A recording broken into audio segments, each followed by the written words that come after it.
Hi viewers, welcome to Srinu life tech creation. Friends, ముందుగా నా video open చేసినందుకు thanks. అయితే ఫ్రెండ్స్, ఈరోజు వీడియోలో వచ్చేసి ఐసీజీ అంటే ఇండియన్ కోస్ట్ గార్డుకు సంబంధించినటువంటి పోస్టులు అయితే జీడీ అంటే జనరల్ డ్యూటీకి 40 పోస్టులు మరియు టెక్నికల్కి సంబంధించి ఇంజనీరింగ్ అండ్ ఎలక్ట్రికల్కి సంబంధించినటువంటి పోస్టులు వచ్చేసి ఒక 10 పోస్టులు, టోటల్ వచ్చి 15 పోస్టులు అయితే మనకి పడినాయి. అయితే వాటి గురించి అయితే ఏ విధంగా మరి పోస్టులు అనేది ఏ విధంగా ఉన్నాయి, మరి అందులో ఈ కేటగిరీ వైజ్గా కూడా ఏ విధంగా ఉన్నాయి పోస్టులు అనేది కూడా క్లియర్గా అయితే ఎక్స్ప్లెయిన్ చేసుకుందాం. అయితే ఫ్రెండ్స్, నా ఛానల్కి ఫస్ట్ టైం ఓపెన్ చేసింటే సబ్స్క్రైబ్ చేసుకొని పక్కన ఉన్నటువంటి గంట సింబల్ ట్యాప్ చేసి అందులో ఆల్ అనే ఆప్షన్ చూస్ చేసుకోండి. నేను చేసే ప్రతి వీడియో నోటిఫికేషన్ రూపంలో ముందుగా మీకే చేరుతుంది అనమాట. స్కిప్ అయితే చేయదండి, చివరి వరకు చూడండి. డిస్క్రిప్షన్ కంపల్సరీ వాచ్ చేయండి, ఎందుకంటే డిస్క్రిప్షన్లో నేను రిలేటెడ్ వీడియో లింక్స్ అయితే నేను ప్రొవైడ్ చేస్తూ ఉంటాను. అంతేకాకుండా నాది ఒక ఫస్ట్ ఛానల్ అయితే ఉంది, దాని నేమ్ వచ్చేసి శ్రీను పీఈటీ క్రియేషన్. మరి ఆ ఛానల్ లింక్ కూడా కింద డిస్క్రిప్షన్లోనే ప్రొవైడ్ చేస్తాను. అయితే ఫ్రెండ్స్, ఏమాత్రం లేట్ చేయకుండా వీడియోలోకి వెళ్ళిపోదాం.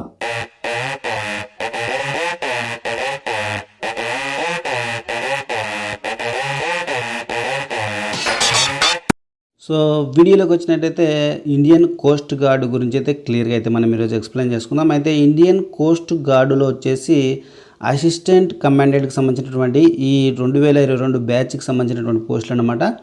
సో ఇది వచ్చేసి మనకు ఇక్కడ మీకు ఇంపార్టెంట్ డేట్స్ అనేది దాని గురించి చూసినట్లయితే ఇక్కడ స్టార్టింగ్ డేటు అప్లికేషన్ ఆన్లైన్లో అప్లై చేసుకోవడానికి స్టార్టింగ్ డేట్ వచ్చేసి మనకు మరి 4th, మరి ఈ నెల అంటే 7th అంటే జూలై నెల 4th అయితే మనకు స్టార్టింగ్ అవుతుందన్నమాట. ఆన్లైన్లో అప్లై చేసుకోవడానికి మనకు స్టార్ట్ అవుతుంది.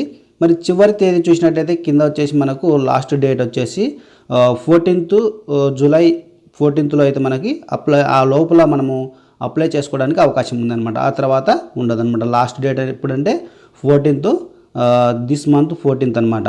సో నెక్స్ట్ ఇక్కడ కింద డేట్ చూడండి, మనకి అడ్మిట్ కార్డ్ అయితే మాత్రం 20 జూలై 20కి అయితే మనకు అడ్మిట్ కార్డ్ రావడం జరుగుతుంది. కింద పోస్టులు వేకెన్సీ డీటెయిల్స్ చూసినట్లయితే ఇక్కడ వచ్చేసి జీడీ అంటే జనరల్ డ్యూటీ అనమాట ఇందులో. సో ఈ మొత్తానికి వచ్చేసి మీకు ఈ జీడీలో పోస్ట్ వచ్చేసి జనరల్ డ్యూటీలో వచ్చేసి 40 పోస్ట్స్ అయితే ఉన్నాయి. ఇవి కూడా కేటగిరీ వైజ్గా ఉన్నాయి, అవి కూడా మీకు ఎక్స్ప్లెయిన్ చేస్తాను నేను. సో అయితే ఇక్కడ టెక్నికల్కి సంబంధించి టెక్నికల్ అంటే ఇంజనీరింగ్ అనే ఎలక్ట్రిక్ సంబంధించినటువంటి ఈ టెక్నికల్ పోస్టులు కూడా ఒక 10 పోస్ట్స్ అయితే ఇక్కడ ఇవ్వడం జరిగింది వేకెన్సీ కింద. సో టోటల్గా వచ్చేసి 50 పోస్ట్స్ అయితే ఇక్కడ ఉన్నాయన్నమాట. ఈ 50 పోస్టులకు సంబంధించి ఈ ఎలిజిబిలిటీ క్రైటీరియా ఏ విధంగా ఉందనేది మన కింద చూస్తాము. సో ఇక్కడ మీకు ఈ లింక్ కూడా కింద నేను ఇస్తాను, దాన్ని మీరు ఓపెన్ చేసుకొని క్లియర్గా స్టడీ కూడా చేసుకోవచ్చు. సో నెక్స్ట్ ఏ విధంగా అప్లై చేయాలనే దాని గురించి కూడా మీకు ఒక వీడియో అయితే తీస్తాను. సో అయితే టోటల్గా వచ్చేసి ఇక్కడ లింక్స్ మీకు ఇక్కడ క్లియర్గా ఇవ్వడం జరిగింది. ఆ లింక్స్ను మీరు ఓపెన్ చేసుకొని దీని గురించి ఫుల్ డీటెయిల్స్ అసలు ఈ ఇండియన్ కోస్ట్ గార్డ్ గురించి కూడా పూర్తి డీటెయిల్స్ కూడా మీరు తెలుసుకోవచ్చు. మీరు మరి శాలరీస్ ఏ విధంగా ఉన్నాయి, మరి ఏ విధంగా బెనిఫిట్స్ ఉంటాయి అనేది కూడా నెక్స్ట్ వీడియోస్లో కూడా ఒక్కొక్క దాని గురించి అయితే ఎక్స్ప్లెయిన్ చేసుకుందాం. సో నోటిఫికేషన్ గమనించినట్లయితే రిక్రూట్మెంట్ ఆఫ్ అసిస్టెంట్ కమాండెంట్కి సంబంధించి ఇందాక మనం చెప్పుకున్నట్టు 2022 బ్యాచ్కి సంబంధించినటువంటి ఈ రిక్రూట్మెంట్ 50 పోస్టుల్లో ఫస్ట్ ఆఫ్ ఆల్ ఇక్కడ కేటగిరీ వైజ్గా ఇవ్వడం జరిగిందనమాట. జీడీ పోస్ట్ జనరల్ డ్యూటీకి సంబంధించినటువంటి వేకెన్సీస్ వచ్చేసి ఇక్కడ 40 పోస్టులు అయితే ఇవ్వడం జరిగింది. సో ఇందాక చెప్పుకున్నట్లు మనం కేటగిరీస్ వైజ్గా చూసినట్లయితే ఎస్సీలో వచ్చేసి 6 పోస్టులు ఇవ్వడం జరిగింది, ఎస్టీలకు వచ్చేసి 13 పోస్టులు ఇవ్వడం జరిగింది, మరి ఓబీసీకి వచ్చేసి 7 పోస్టులు ఇవ్వడం జరిగింది, మరి ఈడబ్ల్యూఎస్ అంటే ఎకనామికల్లీ వీకర్ సెక్షన్కి సంబంధించినటువంటి పోస్టులు వచ్చేసి 3 పోస్టులు ఇవ్వడం జరిగింది. అదేవిధంగా అన్రిజర్వ్డ్ పర్సన్ అంటే ఓపెన్ కిందికి వస్తుందన్నమాట. యూఆర్ అంటే అన్రిజర్వ్డ్ సంబంధించి వాళ్ళకు వచ్చేసి ఒక 11 పోస్టులు ఇవ్వడం జరిగింది. సో ఈ విధంగా ఇవి వచ్చేసి జనరల్ డ్యూటీకి సంబంధించినటువంటివి.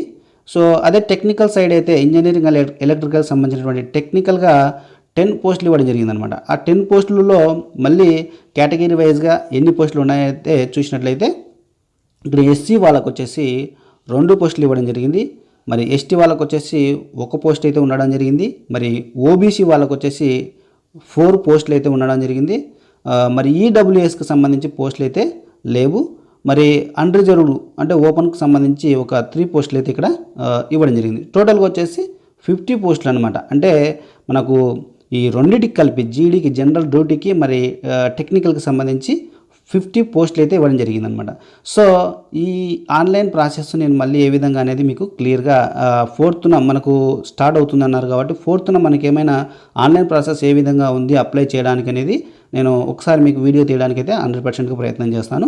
సో అయితే నెక్స్ట్ ఎలిజిబిలిటీ క్రైటీరియా తీసుకున్నట్లయితే ఇక్కడ వచ్చేసి ఈ ఐసీజీలో మరి జీడీ జనరల్ డ్యూటీకి సంబంధించి ఇక్కడ వచ్చేసి నావిక్ జీడీ జనరల్ డ్యూటీ బ్రాంచ్కి సంబంధించినటువంటి ఏజ్ వచ్చేసి ఇక్కడ 18 to 22 ఇయర్స్లో మరి ఉండాలి కంపల్సరీ. సో ఏజ్ రిలాక్సేషన్ వచ్చేసి ఎస్సీ ఎస్టీ వాళ్ళకు మాత్రమే 5 years అయితే ఎగ్జామ్షన్ ఉంటుంది ఏజ్ రిలాక్సేషన్ అయితే. సో నెక్స్ట్ వచ్చేసి ఓబీసీ వాళ్ళకు మాత్రం మరి 3 years అయితే ఎగ్జామ్షన్ అయితే ఇవ్వడం జరిగింది. అంతకు మించి అయితే మనకు ఏజ్ రిలాక్సేషన్ అదర్ రిజర్వర్ వాళ్ళకు లేదనమాట. సో ఇక్కడ వచ్చేసి మరి ఎడ్యుకేషనల్ క్వాలిఫికేషన్ చూసినట్లయితే 12th అయితే మస్ట్ అండ్ షుడ్గా అయితే మనం పాస్ అయి ఉండాలి. సో అందులో వచ్చేసి మరి మ్యాథ్స్ మరి ఫిజిక్స్ అనేది తప్పకుండా పాస్ అయి ఉండాలన్నమాట. సో ఇంకోటి ఏంటంటే ఇక్కడ బోర్డుతో రికగ్నైజేషన్ అయ్యి ఉండాలన్నమాట. అది కూడా ఏం బోర్డు అంటే సో ఇక్కడ వచ్చేసి council of board school education ఎడ్యుకేషన్కి సంబంధించినటువంటి ఆ సంస్థతో మనము రికగ్నైజ్ అయి ఉన్నటువంటి సర్టిఫికేట్స్ అయితేనే మనకు వాల్యూ అవుతాయని చెప్పేసి ఈ 12th ఎడ్యుకేషన్కి అయితే చెప్తా ఉన్నారన్నమాట. టోటల్గా వచ్చేసి ఇక్కడ నోట్స్ అయితే ఇవ్వడం జరిగింది. అది కూడా ఏజ్ రిలాక్స్కి సంబంధించి మరియు ఇక్కడ మనం పైన తెలుపుకున్నటువంటి విషయాలే అనమాట. సో ఇక్కడ ఖచ్చితంగా బోర్డ్ ఆఫ్ క్లాసెస్ వస్తే 10th and 12th must be recognised by COBSE ఇందాక చెప్పుకున్నట్టు ఇక్కడ రికగ్నైజన్ అయి ఉండాలని చెప్పుకున్నటువంటి విషయాలు ఇక్కడ ఉన్నాయి. సో అంతకు మించి అయితే ఏం లేవు ఇక్కడ. సో అయితే నెక్స్ట్ వచ్చేసి మీకు క్లియర్గా వచ్చేసి ఏ విధంగా అప్లికేషన్ను అప్లై చేయాలా అనే బ్రీఫ్లీ నాలెడ్జ్ అన్న నేను కంపల్సరీ మీకు అందించడానికి అయితే ట్రై చేస్తాను. నెక్స్ట్ 4th మనకి 4th స్టార్ట్ అవుతుంది కాబట్టి అప్లికేషన్ ఆలోగా ఏ విధంగా అప్లై చేయాలనేది మనకు క్లియర్గా ఆన్లైన్లో మరి పెడితే కన్నా మాత్రం మీకు కంపల్సరీ నేను అందించడానికి మీ ముందుంటాను. So thanks for watching. So ఈ వీడియో పైన మీ అభిప్రాయాన్ని కింద కామెంట్ సెక్షన్లో పెట్టండి, షేర్ చేయండి, లైక్ చేయండి. ఇంకో కొత్త వీడియోతో మీ ముందుంటాను. అంతవరకు సెలవు మరి. జై జవాన్ జై కిసాన్.